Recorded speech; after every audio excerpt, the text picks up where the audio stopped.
አጫጭር መረጃዎቻችን አልፋለን።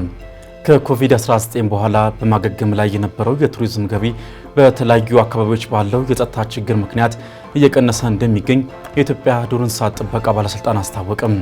አብዛኞቹ የሀገራችን ብሔራዊ ፓርኮች በዚሁ የጸጥታ ችግር የተነሳ ቱሪስት እየራቃቸው የሚገኝ ሲሆን ከነዚህ ፓርኮች መካከልም ከፍተኛ የቱሪስት መዳረሻ የነበረው የሰሜን ተራሮች ብሔራዊ ፓርክ ዋነኛው እንደሆነ በባለስልጣኑ የዱር እንስሳት አጠቃቀም ኃላፊ አቶ ዳንኤል ወርቁ ለሀገሬ ቴሌቪዥን ተናግረዋል።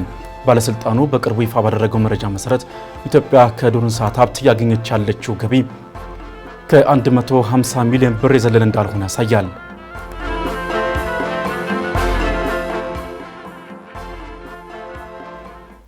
ባለፉት ጥቂት ቀናት ጀምሮ በአዲስ አበባና ሌሎች ሀገራችን አካባቢዎች ያለው ዝናብ በተለይም ለጎርፍ ተጋላጭ በሆኑ አካባቢዎች ላይ ቅጽበታዊ ጎርፍ ሊያስከትል እንደሚችል የኢትዮጵያ ሜትሮሎጂ ኢንስቲትዩት አሳሰበም። ለጎርፍ ተጋላጭ በሆኑት አካባቢዎች ላይ የጎርፍ ፍሳሽ ማፋሰሻ ቦዮችን በማጽዳት ሊከሰት የሚችለውን ተጽዕኖ ለመከላከል ከወዲሁ የቅድመ ዝግጅት ስራዎችን ማከናወን እንደሚያስፈልግም ተገልጿል። በሚቀጥሉት 10 ቀናት የበልግ እርጥበት ተጠቃሚ በሆኑት ተፋሰሶች ከመጠነኛ እስከ ከፍተኛ እርጥበት የሚያገኙ ሲሆን ይህም ሁኔታ የገጸ ምድር የውሃ ፍሰትን ስለሚጨምር ወደ ተለያዩ የውሃ ማጠራቀሚያዎች ውስጥ የሚገባውን የውሃ መጠን ከመጨመር አንጻር አወንታዊ ጎን እንደሚኖረው ከኢንስቲትዩቱ ያገኘነው መረጃ ያመለክታል።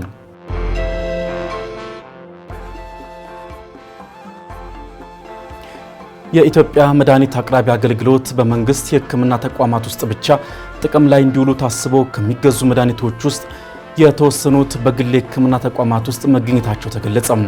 በተለይም ዋጋቸው ውድ የሆኑ የካንሰር መድኃኒቶች የተገኘባቸው ተቋማት ያሉ ሲሆን በእነሱም ላይ አስፈላጊውን ሕጋዊ እርምጃ ተወስዶባቸዋል ሲሉ የአገልግሎቱ ምክትል ዳይሬክተር ዶክተር ሰለሞን ንጉሴ ለሀገሬ ቴሌቪዥን ተናግረዋል።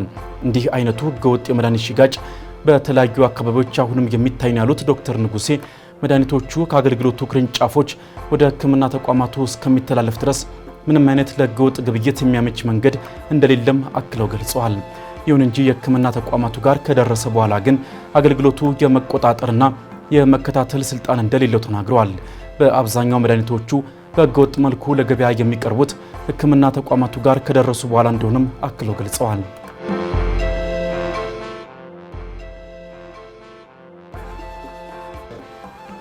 የቱኒዚያው ፕሬዝዳንት ካኢስ ሰኢድ ከወራት በፊት የሾሟቸውን ጠቅላይ ሚኒስትር ካሚል ማዱሪ ማሰናበታቸው ተነገረም። ፕሬዝዳንቱ ጠቅላይ ሚኒስትሩን ያባረሩት ከሀገሪቱ ምጣኔ ሀብት መንገዳገድ ጋር በተያያዘና ከሳህራ በታች ከሚገኙ ሀገራት ወደ ቱኒዚያ የሚገቡ ስደተኞች መጨመራቸውን ተከትሎ እንደሆነ ሮይተርስ ዘግቧል። ጠቅላይ ሚኒስትሩ ወደ ስልጣን የመጡት ያለፈው ወርሃ ነሐሴ ላይ ቢሆንም አንድ ዓመት እንኳን ሳይደፍኑ በ62 ዓመቷ ኢንጂነር ሳራስ ዛፈሪ መተካታቸው ተገልጿል። ይህም ፕሬዝዳንቱ ወደ ስልጣን ከመጡበት የፈረንጆቹ 2001 ወዲህ ያለ ማስጠንቀቂያ ከስልጣን የተሰናበቱ ጠቅላይ ሚኒስትሮችን ቁጥር 4 አድርሷቸዋል። ከተሰናባቹ ጠቅላይ ሚኒስትር በተጨማሪ ባለፉት ወራት ፕሬዝዳንቱ ሚኒስትሮቻቸውን እየተቹ እንደነበር ያወሳው ሮይተርስ የፋይናንስ ሚኒስትራቸውን ማሰናበታቸውን ጠቁሟል። አዲሷ ጠቅላይ ሚኒስትር በቱኒዚያ ታሪክ ሁለተኛዋ ሴት ጠቅላይ ሚኒስትር መሆናቸውን አስታወሰው አፍሪካ ኒውስ በበኩሉ ሳራ ዛፍራኒ አረበኛ፣ ፈረንሳይኛ፣ እንግሊዝኛና ጀርመንኛን አቀላጥፈው መናገር እንደሚችሉም ዘግቧል።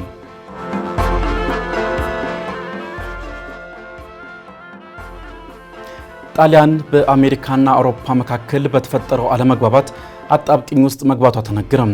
የሀገሪቱ ጠቅላይ ሚኒስትር ጆርጂያ ሜሎኒ ሁለቱን ወገኖች በማሸማገል አማካይ መንገድ መያዛቸውም ተነግሯል።